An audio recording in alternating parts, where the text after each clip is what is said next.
खुशी से चहचहाते, आजादाना घूमते, उड़ते परिंदे कुदरत का हसीन शाहकार हैं। बाग जिना लाहौर में पहाड़ी की चोटी पर इन परिंदों के लिए बर्ड एवियरी बनाया गया है, जहां मोर, बतख, चकोर, कूंज, कबूतर, फाख्ता को कुदरती माहौल फराहम किया गया है।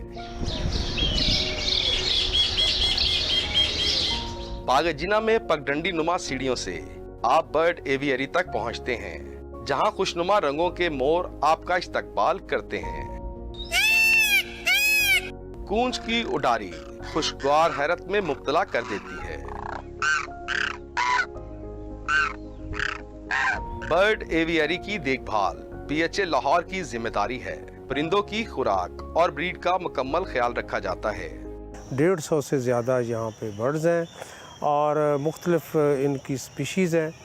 इनकी देखभाल के लिए बाग जिना के मुलाजमीन डिप्यूट किए जाते हैं। बर्ड एवियरी में बोर्ड का कदीमी दरख्त है, जहाँ पर परिंदों के लिए घर बनाए गए हैं, जबकि बतखों के लिए छोटा सा तालाब भी बनाया गया है।